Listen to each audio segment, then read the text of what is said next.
Hi, my name's Phil. I like talking about politics, and in this video, I'm not going to add too much to it because I've already discussed this a bit, but today is the day the UK has formally recognised the state of Palestine.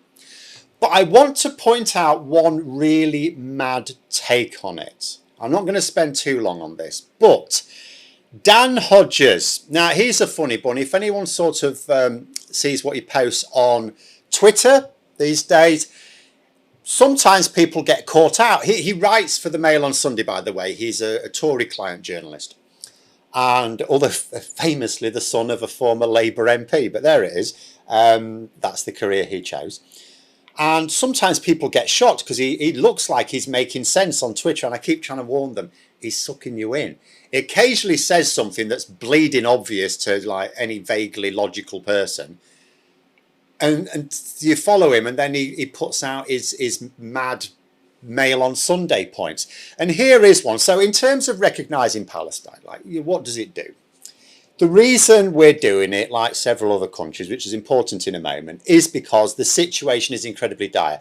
The position has always been in the UK, Conservatives and Labour, it's had cross-party support, that we support the idea of an independent, secure, Palestinian state that manages its own affairs, no interference from anyone else.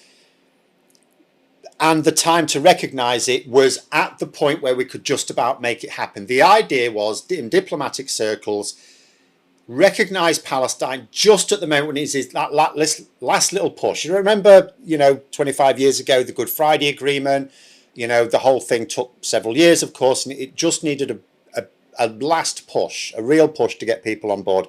That was the point where they thought that is the time where loads of us, Western countries, will recognise Palestine and just get it over the line. That's not what's happening now. We're not at the point where we can just push it over the line. We're at the point where we're looking at the situation and thinking, do you know what? The whole dream of the independent Palestinian state living in peace and harmony next to Israel is like disappearing.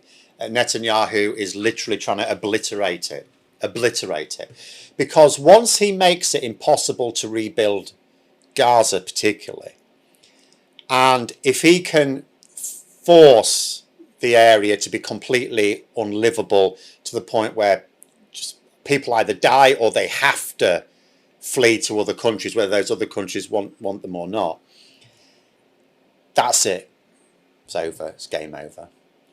And so a number of countries at this point are making this move, not because we're just at the point where a fine little push will make it happen, but because actually we're at the point where if we don't do something, it probably will never happen. So it's effectively an act of desperation. And I wouldn't have necessarily said any more about it because I've talked about this in the past.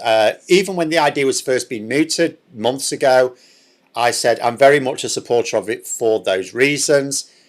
People saying, what practical difference will it make? Not really any. In theory, we could start trade talks with the Palestinian Authority. They don't have control of their own economy. So practically none. The government today are making it clear this is not going to put food in their bellies. This is not going to stop them being bombed. It's just a way of the UK and other countries, because other countries are doing it at the same time. Some other Western countries have already done it. Many countries not aligned with the West have already done it some time ago. In fact, it is now the case that 4 out of every 5 UN members has now recognised the Palestinian state. The overwhelming majority of the world recognises it, right? Does it make any practical difference? Not from that point of view. It is now at this point making it clear that we reject Israel's attempt to basically ethnically cleanse Palestine.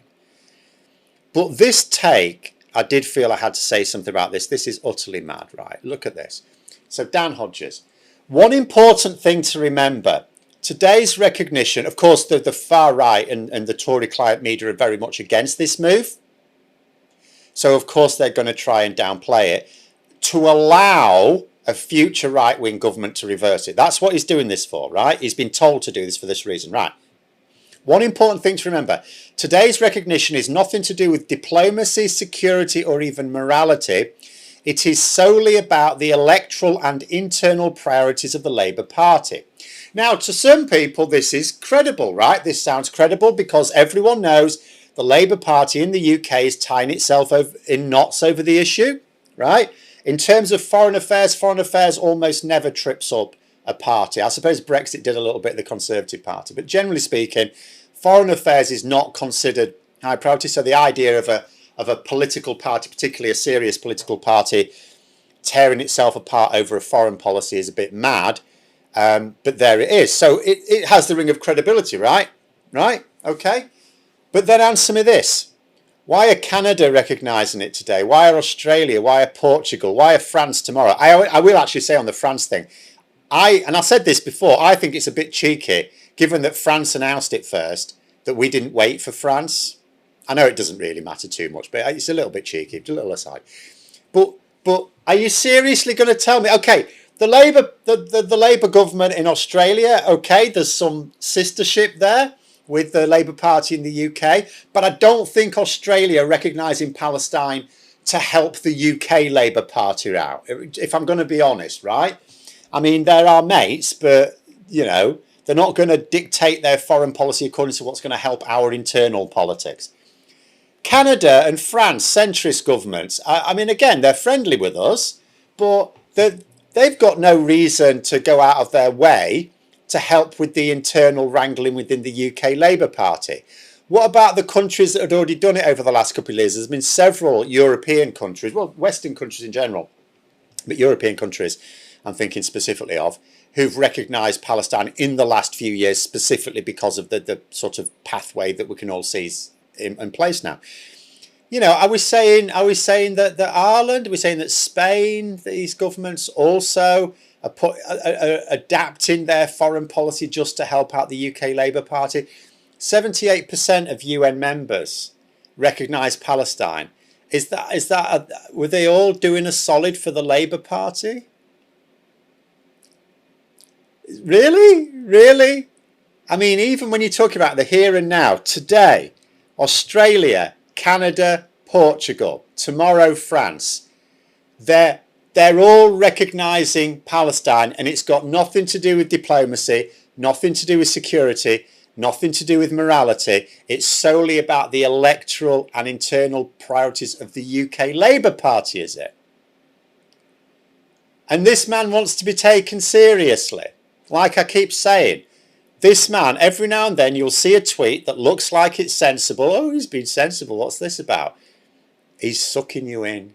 He's sucking you in because then he comes out with stuff like this. But there it is anyway. Let me know what you think in the comments below. I hope you found the video interesting. If you did, don't forget to click the like button. And until next time, I'll see you later.